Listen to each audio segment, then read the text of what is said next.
Magandang hapon po sa ating lahat. At again, Happy New Year. At 24 po natatapos ang Enero, ay talagang Happy New Year lagi. Ha? Ngayon, ako po, si Noel Reyes, ang spokesperson ng Department of Agriculture at Assistant Secretary for Strategic Communications. Ito po ang ating 66th virtual presser ng IATF Task Group on Food Security under the leadership of the Department of Agriculture at sa pamumuno ni Secretary William Manong Willie Dar. At 20 ahensya po ang bumubuo ng Task Group on Food Security ng IATF. At ang kasama po namin dito ay kanina na-flash yung mga logo ng screen na yan. At dahil sa laki po ng poder ay hinati sa 6 na sub-task groups. Ito po ay ang Food Resiliency, Energy, Food Value Chain and Logistics, pang-4, Water, pang-5, Agribusiness, panghuli, Food Production and Distribution. Noong nakaraang Martes po ay nauhin natin si Secretary William Dar at siya po ang nagbukas ng ating presser nitong taon at inilatag niya ang 12 strategies kung saan nakapaloob po ito sa 1DA framework. Bago po ito, pero yan po ay kasama din po doon sa 8 paradigms para sa mga nanonood. No? Kung sabihin nyo, baka iba yun sa 8 paradigms. Hindi po, nakapaloob po yun at in-expand at naging 12 strategies na po yun para kung makamit po ng department yan, ay magiging daan para makamit ang inaasam o target na 2.5% growth sa ating sektor ng agrikultura. At ito po, isa ang Administrasyong Duterte, ang pamunuan ng Department of Agriculture, ay masusukat sa isang commodity lamang, bigas. Yan po. Yan ang pag-uusapan natin. Kaya kasama po natin, walang iba kundi ang ating Undersecretary for Operations na kung saan nakatuon ang pagproduksyon ng bigas at iba pang mga commodities. Yan po, si Engineer Ariel T. Kenan, aming USEC for Operations. USEC Ariel? Magandang araw din po sa inyo, Sec Noel. Happy New Year din po sa DA family at lahat po ng ating mga televiewers, Sec Noel. Yan po. Ang ibabalita po namin, ito po ay sa projection ng Philippine Statistics Authority na ito pong fourth quarter ay maganda ang lagay ng produksyon. No? First, second, third, fourth hanggang kabuuan ng 2020 ay mag-harvest daw po tayo ng 19.44 million metric tons. Napakataas po yan. Yan po ang highest so far at it beats the previous high of 19.27 million metric tons noong 2017. Pakikwento nga po, Yusek Ariel, paano natin nagawa ito in spite of the malalakas na bagyo noong nakaraang quarter? Yeah, Sec Noel, kanina po nabanggit ng Secretary, may 4 daw po na major na naging siguro challenges kundi mambalakid. Ang 4 pong yon, ito po yung tinatawag nating una, yung Taal, eruption. Sinundan po ng ASF, meron po. Pangatlo po yung sinasabi po nating mga salasalabat na kalamidad, tsaka Santa Cruzan na mga typhoon. And of course, the pandemic all throughout the year, magmula Marso po yung nandiyan na. Pero po hindi po ito naging what we call dahilan kung bakit hindi natin po maaabot yung 19.44 million metric ton. Ang tanong po, ito po ba'y tsamba? Hindi po tsamba. Ito po estratehiya. Strategy. Ano po yung strategy na ginawa natin? I-attribute natin to sa mga sunusunod. Ang kabuuan ng National Rice Program. Ang National Rice Program po ay hinahati sa 3. Of course, we have the expanded hybrid po. Nandoon din po yung RCEP program po natin at saka po yung tinatawag nating expanded inbred. Sa National Rice Program, meron po tayong libreng seeds, machineries, training, irrigation at production and post-harvest facilities. Sa RCEP naman po ay makikita po ninyo ang end in mind po ng RCEP ay gawing globally competitive ang local rice producers po natin at para maging resilient naman po sila in times of climate change.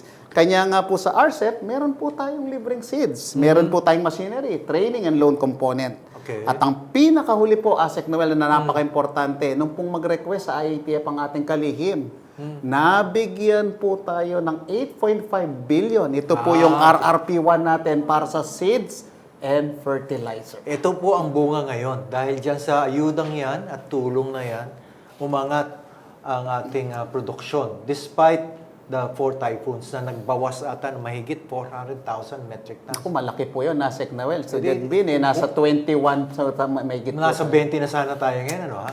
So, lumampas na po tayo, Asek Noel. Okay. So anong hinaharap? Anong taya natin ngayon sa etong dry season at ang kabuuan ng wet season hanggang 2021? Ano po ang taya natin ngayon? Umpisa natin sa dry season po ngayon. Ang kagandahan po ngayon ay meron po tayong RRP2, Asek Noel, okay. yung Rice Resiliency Program 2. Ongoing po ngayon ang ating, syempre po, yung ating pong mga magagandang nagawa na ay tutuloy at i-enhance po natin. Ito po, nakita natin sa screen, ito po ang target, 2 milyong hektarya. Correct, yes sir. At meron po tayong seed in form of number of bags na distribution na 1,939,000. Libre po yan, Yusek. Hindi lang po libre, talaga pong yan ay piling-pili. Ibig sabihin, high-yielding variety po yung mga yan, of different level. Meron po tayong certified, at saka hybrid po, at saka po inbred. Naku, napakaganda. So, ayan po. At inuumpisahan na po, hindi po ba, Yusek? Tama po kayo at inaasahan po natin na ito po yung ma-harvest po natin this coming first and second quarter po. Ayan. So, anong antaya natin sa 2 million? Ilan ang ma-harvest natin yan? What are we looking at? Asek Noel, pag ang pinag-usapan po natin, immediate yung pong itinanim natin po last year na anihin po natin ngayong first and second quarter. Sa first quarter po ay tumataya po tayo ng 4,889,000 metric ton at sa second quarter naman po ay 3,909,000 metric ton. Sa kabuuan po ng taon, pag sinama po na lahat natin, pating forecast po natin for import, yung kakulangan, ay tumataya po tayo ng ani po natin, na 20,472,000, which is 1 million more than what we had dun sa 1944. So yan po. Diyan tayo susukatin. So, pag ulit tayo sa December 2021 20.4. Yes, God sir. willing, weather permitting. Tayo po ay siyempre nananalangin, pero lahat ng estratehiya naman po ay ginagawa natin at sa tulong ng ating mga stakeholders ay magagawa po natin. Ako, napakaganda po yan. So again, yan po ang taya natin sa palay production nitong 2021. At bigyan po natin ng daan para i-direction na natin, Yusek, ang ating mga, dahil marami-rami ito, para bigyan natin ng panahon. Ang ating mga kasama sa media, may kanya-kanyang tanong po sila Pero banggitin ko na kung sino nagpadala ng mga tanong nila. Si Ray Pilayo ng UNTV News, si Aileen Mencias ng Abante, Annabel Surara ng DCEC Radyo Aguila, Shaila Francisco ng TV5, John Enriquez ng DCAS, Reveno Chabe ng Business World, JM Encinas ng GMA News, Val Gonzalez ng DCRH, at Rambo Labay ng DCXL RMN. Unahin na po natin ang tanong ni Ray Pilayo ng UNTV. Yusek, may implikasyon ba sa Pilipinas bilang, kasi nag-aangkat po tayo ng ngayon bigas, napabalitang mag-aangkat ang Vietnam ng low quality rice sa India. Hindi po ba ibig sabihin ay mababa na rin ang produksyon nila ng palay? Asek Noel, of course, may implikasyon po hindi lamang po sa bansa, kundi sa world market. Alam naman po nating more than 90% ng angkat po ng Pilipinas ay nanggagaling po sa Vietnam. So, ang isang maaaring implikasyon po ng pag-angkat ng bigas ng Vietnam mula sa India ay posibleng pananatili ng mataas po na presyo, of course, ng bigas sa pandaigdigang merkado. Apektado po lahat. At dahil sa mataas na benta ng bigas sa world market, strategy po ng India to, Asek Noel. Ano pong strategy ibig sabihin? Pinili po nila na bumili ng mataas na percentage broken. Ibig sabihin, durog, nabili po nilang mura. Ito yung pakain nila sa kanilang mga pagbababuyan. Hindi po pagkain ng tao. Of course not. Dahil po yung pinuproduce po nila na magandang quality, mataas po nilang mabebenta sa labas. Ayun. So, ibig sabihin, makakabili pa rin tayo, hindi tayo kakapusin, kung if ever. But of course, Asek Noel, we have to have that caveat na syempre, hindi lamang po tayong gustong bumili sa Vietnam, kanya nga po gusto ng kalihim na pataasin pa po ang sufficiency level natin. Tama. Hindi. Doon nakatuon yung susunod na tanong. Ilan po ba ang production natin at ilan po ang mai-import natin nitong taon? Yun ang tanong. Sa nakikita po natin, ang kailangan po, ang mapupunan na pangangailangan po natin para sa buong bansa, kung meron po tayong projection na 20.4, ay mga around 1.69 million metric tons ang kailangan po nating angkatin. Pero Asek Noel, siyempre, it depends on the policy. Nakadepende pa rin kung ilan ang angkatin ng ating mga private sector kasi nasa liberalized trade na tayo po. Okay, sige po. Kay Eileen Mencias naman ng Abante, yung production daw po ay 19.4 would translate to production of 7.5 sa quarter 4. May we have the numbers for the planting intentions at hectareage? Meron po ito sa PSA, Eileen, no? At yan po ay kaya naman magkakaroon po ng ating taya ng ating hectareage sa fourth quarter. Okay? That is the precise answer. Sige po. Kay Annabel Surara, how true na po na more rice imports are expected this year? Yung kasasabi niyo lang. Ilan po ang tansya lang natin. No? Asek Noel, nabanggit ko po kung pagbabasehan po natin ang targets ng DA na hindi naman po tayo lumalayo at tinamaan po natin noong nakaraang taon, ay ang estimated rice inventory mula sa 2020, ang kailangan po nating angkatin sa kasalukuyang taon ay nasa 1.69 million metric ton na mas mababa sa mahigit na 2 million metric ton na inangkat natin nung nakarampung taon. Ito ay sasapat po para sa magkaroon tayo ng mga around 90-day stock level sa katapusan ng second quarter at magiging handa sa pagdating ng lean month. Sa lean month po, mga 60 days po tayo. Pero pagdating po ng third quarter, babalik tayo sa 90 days. At by year-end, 99 days po ang projection natin. So, yung kasapatan po natin, yung adequacy nung nakaraang taon, 2020, ay nasa 90%. Itong 20.4 million metric tons sa 2010-1, sabi ni Secretary, nasa 95 na tayo. So, yung aangkatin natin, nasa 5%, hindi po ba? Parang gano'n. Something like that po. Tama po, Asek Noel. Tumama po yan. Tapos, Shaila Francisco naman, ano po ang rason kung bakit tumaas ng konti ang presyo ng isda? Ano po ang plano natin ng DAB FAR dito? Well, maganda po ang plano ng DAB FAR. Marami po silang intervention tsaka input. Yung pong pagtaas ng presyo ng isda ay ang dahilan po, isa sa dahilan ay nasa close season po tayo pa rin. Okay po. Another one po ay alam naman po natin na ito po ay isang source of protein content natin. Meron tayong challenge sa ASF. Kanya nga po medyo tumaas din po ng konti ang presyo ng ibang isda natin na tinatawag nating substitute protein po. Tama, okay. Ito, nasagot nyo na kanina, tanong ni John Enriquez masyado sa first quarter. Meron ba tayong taya ng first quarter production o binuo na natin sa first half yun, ng 2021? Alam niyo po, Asek Noel, ang ating pong kalihim ay bagamat generalist ay naniniwala po siya sa breadth and depth. Okay. Ibig sabihin, kinukutuhan po niya. Ang projected palay harvest po natin for the first quarter is around 4.89 million metric ton, which is equivalent to 3.20 million metric tons ng bigas po natin. Okay, so 4.89 ng palay. Yan po ang projected natin sa first quarter, ha? Yes, sir. So, susukatin natin yan. Malalaman natin kung marireach natin yan sa bandang Abril na, no, ha? Tama po kayo. Or Mayo. Correct, Asek. Okay. Yes, sir. Ang tanong naman ni Revin Ochabe ng Business World, ano po ang mga nakahandang programa ng DA para maabot ang target rice production? Pakiulit nga siguro. Paano natin makukuha yung target na 20.4 million metric tons sa palay? Madalas pong sinasabi ng ating servant leader, dalawa lang po ang strategiyan general. Number one po ay increase in area production. Siyempre po, pag nag-increase ang area production, mas lalaki po ang ating production. At pangalawa naman po, the use of technology. So, nabanggit ko po kanina yung mga fertilizer, high-yielding variety seeds, yung pong pagbabawas natin ng losses through good response sa climate change. And of course, ang pinakamaganda po, palagi po nating sinasabi, ang pagtaas po ng production is a derivative of investment. Ibig sabihin, pag binigyan po tayo ng additional fund, ay tataas din po ang ating production. Pero malaki na po ang pondo natin, di po ba? Ibig sabihin, itong taong ito, 10 billion sa RCEP, Apo. 15 billion sa National Rice Program at sa hybrid, di ba? So 15 billion ang nasa regular budget plus 10 billion na RCEP, di po ba? And Asek Noel, ang trust po ng kalihim ay gamitin at implement ng mabuti yan at hindi sayangin para po kung ano man yung tinaya na sinabi nyo kanina ay atin pong ipapakita. Maganda itong tanong ni Revin. May mga programa po bang bago para mabawasan ang production loss lalo na sa palay tuwing may bagyo o yan, may, di ba? Yung magbibigay tayo ng mechanical dryers, explain nga yun na, expound nga yung Yusek.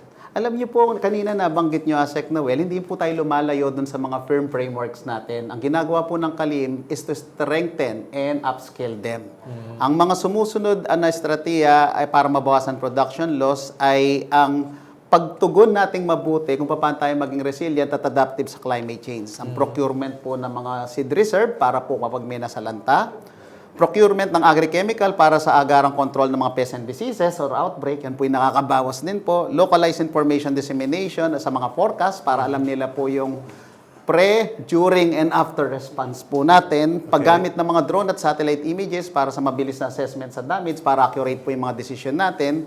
At matibay na coordination sa National Irrigation Authority para sa schedule po ng irigasyon upang taon dun sa tama pong pagtatanim ang ating taniman at maiwasan po natin yung mga destructive na bagyo. Okay.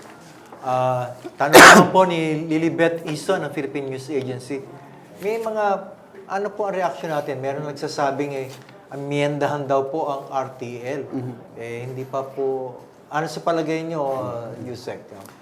Palagi naman pong sinasabi ng ating Kalihim na bigyan muna po natin ng daan, pagbigyan po muna natin na fully ma-implement po yung ating RCEP. At pag na-implement naman po natin, ay meron naman po tayong lahat na obligasyon na mag-evaluate yan at para mailabas kung ano pong naging effect niya. Open naman po ang Kalihim na kung kailangan po siyang amendahan. Kaya lang po dapat substantive at substantiated ang data po natin. Okay, sige. Mapunta naman po tayo sa mga issue tungkol sa iba pang commodities, no? Pinaka-popular po ngayon ang presyo ng baboy at supply. So ano po ang ating maaaring i-share natin sa mga nakikinig, nanonood, na ito lang, kahapon lang po, nagkaroon tayo ng first management committee meeting ng Department of Agriculture Family at isa ito sa mga maliban sa bigas, ang isa naman ay tungkol naman sa ASF sa kasupply ng baboy at karne. So, Yusek, ano nga po, explika, anong gagawin natin para maibsan natin itong isyong ito? Actually, kahapon po, ang Kalihim ay namuno para po pag-present ang ating Yusek na namumuno sa livestock program po natin on how to upscale, strengthen our not only prevention, more so on control and management of ASF. Alam po natin na habang may ASF, napakahirap po mag-repopulate. Kasi ang policy po natin, we only repopulate on the areas that are clean. Visayas, Mindanao. That is right. And of course, ASEC, while repopulating, we have to clean and disinfect those that are affected so that in the future, they will be our clean area also. Okay, yan po ang ating ano. At gagawa po tayo ng mga programa. Sundan na lang nila sa mga susunod na linggo kung ano ang mga konkretong estratehiya para ito po, ang ASF ay talagang masugpo. And in addition po, sinabi po ng Kalihim at gusto po niyang impress, this is not passing the buck, but this is the reality that more than ever, LGUs should be recognizing their role in the food security. And pork is also a national concern in terms of food security. So yung PAPES po, yung ating pong pakikipag-ugnayan sa kanila, tsaka yung F2C2, ay magiging effective and efficient pong implementasyon kung totally yung co-implementation, coordination, lahat po ng may co ay magagawa po natin as a whole. Okay. Ito naman pong tanong ni Ramo Labay, ang DCXL, parang generalize niya na, may paraan po ba tayo na ang presyo ng mga pangunahing bilihin, kagaya ng bigas, gulay, karne, ay maibaba sa abot kaya ng mga mamimili?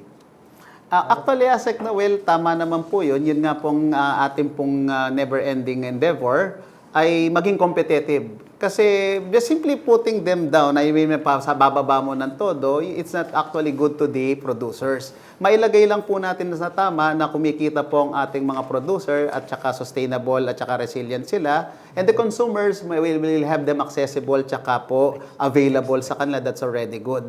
Ang sukatan po natin, Asek Noel, tinitingnan natin that agriculture should not be per commodity and as a whole contributory to the inflation.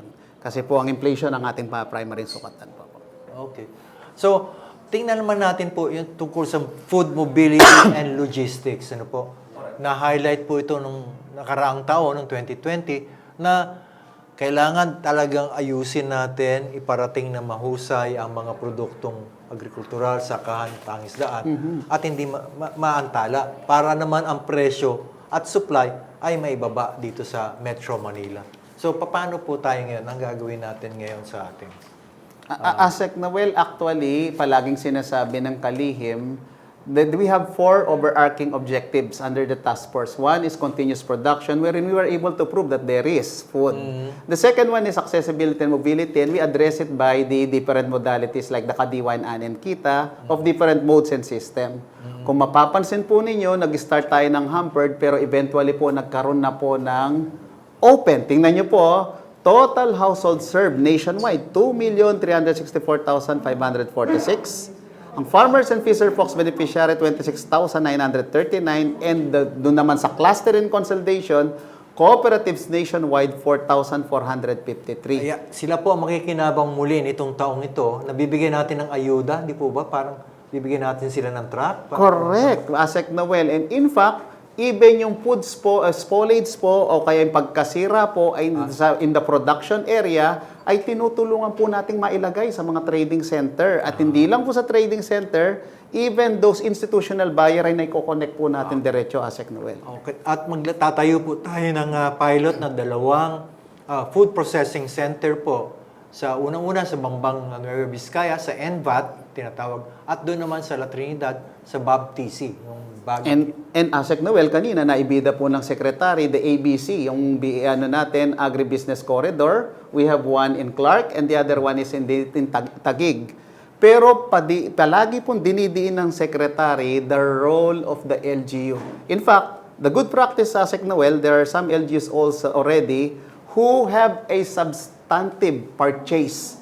Sila po mismong bumili at dinidistribute. Ilang billion na po ang naging contribution din po ng ating mga LGU. Ayan.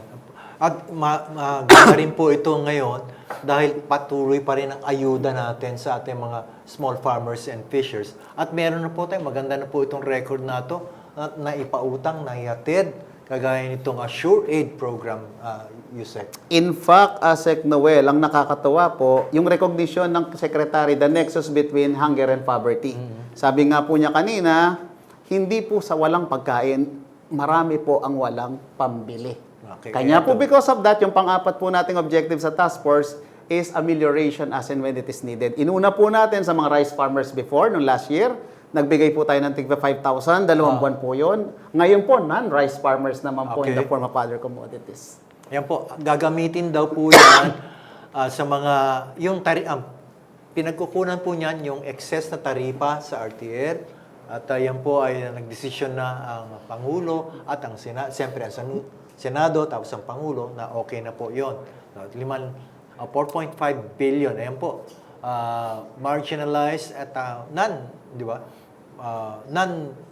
Non-rice farmers. Actually, Asek Noel, 2 pong purpose nito para i-ameliorate to provide tatlo po pala. To provide a secured and direct food and financial assistance in the amount of 5,000 to farmers and fishers affected by the pandemic. To provide market support to local producer of chicken, eggs, and rice. Employability rin po yan para sa mga related sa agricultural industry natin. And to give a source of livelihood to micro and small enterprises as distribution partner. In other words, Asek Noel, yung velocity ng economy pinapaikot pa rin po namin. Multiplier effect. At least may panggastos silang 3,000. Nakatulong pa tayo sa sektor ng manukan. Correct. Ba? At syempre sa bigas. 1,000 po kasi. Tama po, Asek Noel. Ang kaakibat doon. 3,000 cash, 1,000 sa bigas, 1,000 sa manok at itlog. So, 600 and 400 po. So, ayan po ang ating mga, at sino naman po, ito po ang eligible natin, no? 890,000 ang eligible natin na non-rice farmers. Yan po. At tungkol, Yusek, siguro tuloy-tuloy ang paglilista natin, di ba? Ang nakakatawa po, Asek Noel, ang secretary po, personal, ay yung kanyang pioneer na distribution ay ginawa po natin sa Quezon at na-witness niya. Complete po ang cycle kasi po immediately nakuha po yung mga produkto o yung kalakal ng ating mga beneficiary and within substantive amount of period ay nabayaran naman po yung mga supplier. So ASEC Noel, it means that the system is perfect. Okay po yun. So, yan po ang ating taya ng ating... may sasabihin pa ako kayo, Yusek, sa ating kababayan, mga katuwang, mga kapartners, lalo na po, nakikiramay tayo ngayon sa MMDA chairman. Sa totoo lamang po, tama siya. ASEC Noel, isa pong napaka-matibay at napaka-supportive na partner po natin si General Danny Lim ng MMDA po. Sila po, yung parang yung mobility, no? Opo. Yung pagpaparating dito sa Metro Manila ng mga ating produkto, mga inputs. And ASEC Noel, si General Lim will always be remembered by the stakeholder ng agriculture as somebody that when we asked to exempt us from the color coding, hindi po siya nagdalawang isip. Nagbigay po siya ng instruction na exempt po lahat ng nasa agriculture. At yan din po, maliban sa MMDA po, yung mga aming pasalamatan din po at tuloy-tuloy na ating maaabala ang ating mga local government officials. So po, mga gobernador, mga mayor, sabi nga natin, sila ang food security czars. Hindi ko na po, magbabanggit ako ng ilan, no? Si Governor Rudy Albano ng Isabela, Governor sa Ilocos Norte, si Monotoc, Marcos Monotoc. Tama po. Si Governor sa Pampanga, Governor Pineda, Governor Umali sa Nueva Ecija. Sila po ang mga lakas tumulong, lalo na sa region dito po, sa Pampanga, sa Bulacan, at sa iba pang mga probinsya, Bohol. In fact, yung League of Governors President po nakulap, si Governor Velasco. He's also a good model also. Yes, sir. Yan po ang ating mga katuwang. At syempre, andyan din po yung mga NGOs, mga industry associations sa USEC, di ba? Sa ating mga magbababoy, sa poultry, at syempre po yung mga high value crops, fisheries, tututukan natin. At syempre po sa nyug, napakalaki po ito. Sana naman yung ating coconut levy mapirmahan. Iniintay po yan ngayon ng ating mga kababayan. So, on that note, Yusek, ang bilis ng oras. Parting words po. ASEC Noel 2020 was supposed to be a 2020 vision, clear vision, but it was very challenging. 2021 will always be also as challenging as 2020, but with good strategies that the Secretary dropped and frame, may mga matitibay po tayong framework. And of course, hindi po natin kalilimutan with the help of our partners, ang ating mga stakeholders, the what we call co-implementers, the whole of the governmental approach. Sabi nga ni Secretary kanina, we have one DA. Wonderful. Di ba? Wonderful. 2021 po. Wonderful 2021. Maraming salamat po si Yusek. Sabi ko, sana po ang 2021 ay wonderful year at kinder. Di ba po? Kinder. Yes, of course. Safer para sa ating lahat. Yan po. Again, sa aming pagtatapos, sinisiguro namin sa sambayanan na sapat ang pagkain para sa lahat at muli namang ipinapaalala na dapat ay tuloy-tuloy ang daloy ng pagkain at iba pang essential inputs para sa ating food production. Let's all take an initiative to ensure the efficient and fast delivery of food and other produce from farm, fishing grounds to the markets. Magkaisa po tayo para ang lahat ng pamilyang Pilipino ay magkaroon ng access sa ligtas, dekalidad at murang pagkain. Nagpapasalamat kaming muli sa ating mga magsasaka, Yusek, magsasaka at mangingisda, at iba pang food champions na patuloy na kumikilos para kamtin ang kasaganahan para sa lahat. Gayon din sa buong pamilya ng Department of Agriculture, sa lahat ng regional field offices, ating mga bureaus, attached agencies and corporations na kaisan natin upang ng kalihim ni Secretary William Dar, Yusek Ariel at iba pang executives ng Department of Agriculture para makamit natin ang isang food secure and resilient Philippines with prosperous and empowered farmers and fishers. At sa ating bossing, sa Radyo TV Malacanang, sa PCOO, Secretary Martin Andanag. Boss Martin, maraming salamat po sa inyong binigay na espasyo na 30 minutes every Tuesday and Thursday para dito po sa ating task group on food security presser. Again, please visit our website, da.gov.ph, and like our official Facebook page, Department of Agriculture Philippines. Muli, ako po si Noel Ocampo Reyes at sumasa inyo. Ito po ang ating virtual presser. Magandang hapon at Happy New Year sa ating lahat. Gandang hapon po, Asek Noel. Gandang hapon.